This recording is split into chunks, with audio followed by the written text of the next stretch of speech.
When I was in the 6th grade, I started doing 250 sit-ups every night in pursuit of the holy grail of core strength, the six-pack. At least I thought that was the holy grail until I got humbled by my first heavy back squat a few short years later as a freshman in high school. I didn't understand how this could be. I had the six-pack, my core worked great, so why was my core so unstable underneath heavy weight? And then it hit me. Training for core strength is no different than training for strength with any other muscle group. So why do we treat it that way? We do super high repetitions of crunches, Russian twists, flutter kicks, and even hold planks until near failure. But if you were trying to improve your 1 rep max back squat, would you do super high rep squats with low weight? Hell no! You would do less reps at a higher weight because that is how you build strength. After all, strength by definition is the ability of a muscle group to produce maximal force. Does this look like I'm producing much force with my core? Nope. How about this? If you're just chilling on a plank for 60 seconds, that's not cutting it either. Which is why today I'm going to share with you the only 3 exercises you need to build insane functional core strength using the kettlebell, as well as how many days per week you should do these exercises. And if you stick around to the end of this video, I'll share a super simple approach you can immediately implement into your own training regimen that ensures no core muscles left untouched. But before we get started, how do we even define functional core strength? With so many different fitness influencers with six-packs touting misinformation, I decided to take matters into my own hands and began observing elite athletes in a wide variety of professional sports.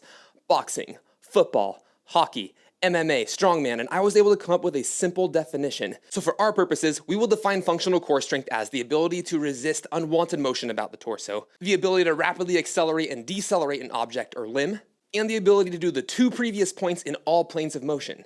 And as it turns out, we can accomplish all of the above with just 3 different kettlebell exercises when done with the right frequency.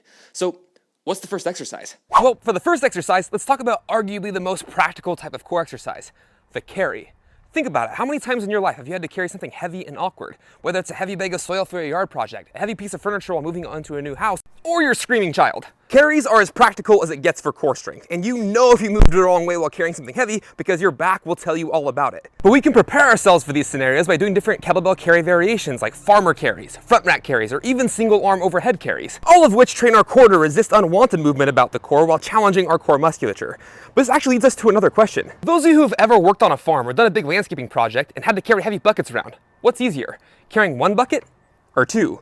And more importantly, what in the does this have to do with core strength? Don't worry, I'll explain, but to quickly answer this riddle of buckets for you, it's easier to carry 2 buckets, which I know seems odd because we are actually carrying more weight overall. So how does that work? And the answer actually lies in exercise number 2. The reason it's easier to carry 2 buckets instead of 1 is simply because you're carrying a balanced load. And because you're carrying a balanced load, you're actually demanding less of your core muscles, which is why exercise number 2 for building epic functional core strength is the unilateral load. Because when you load one side of your body with a kettlebell, say while performing a single arm front squat or a single arm farmer carry, your obliques on the opposite side of the weight have to engage like crazy to prevent you from leaning to the side. And if you do something like a single arm swing or a single arm snatch, now you're learning to rapidly accelerate and decelerate an object thanks to producing power through your core in combination with other major muscle groups. But there's still one problem. We've left out one massive component of core strength. Whether you're swinging an axe, throwing a ball, or annoying your significant other by shadowboxing in their face, your core is responsible for the power generated through rotation. Which is why rotational exercises are the 3rd and final exercise on our list. Because rotation is vital for anything athletic from grappling to smacking a golf ball. And with the kettlebell, we can perform rotational cleans, 360s, kettlebell windmills, or the good old Turkish get-up to make sure that we develop the ability to produce massive amounts of force through rotation. But how many days per week should we perform these exercises? Knowing what exercises to do is great and all, but the amount of variety between kettlebell carries, exercises that involve a unilateral load, and rotational exercises can be overwhelming, especially if you're thinking of how traditional core training is done, separate from the rest of your strength training. But what if I told you your core training didn't have to be a separate segment of your workout? That, my friend, is the beauty of these 3 types of kettlebell exercises. Your core work seamlessly integrates into the rest of your training session.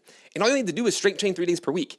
And if you incorporate 1 kettlebell carry variation into your workout, 1 single arm swing, clean, or snatch variation, and 1 rotational movement per week, you will effectively strengthen every major core muscle while working towards achieving our definition of functional core strength, which, in case you forgot, was the ability to resist unwanted movements about the torso, the ability to rapidly accelerate or decelerate an object, and the ability to do the previous 2 points in every plane of motion. So if you found this video helpful, do me a favor and drop a comment below letting me know which of these 3 major exercises was most eye-opening for you. And while this video may be helpful for core strength, there's a lot of folks who are still skeptical about whether or not you can actually build lean muscle mass just training with kettlebells. And if you want to know my honest answer as to whether or not you can actually build lean muscle mass with the kettlebell, check out this video here, and I'll see you on the next one.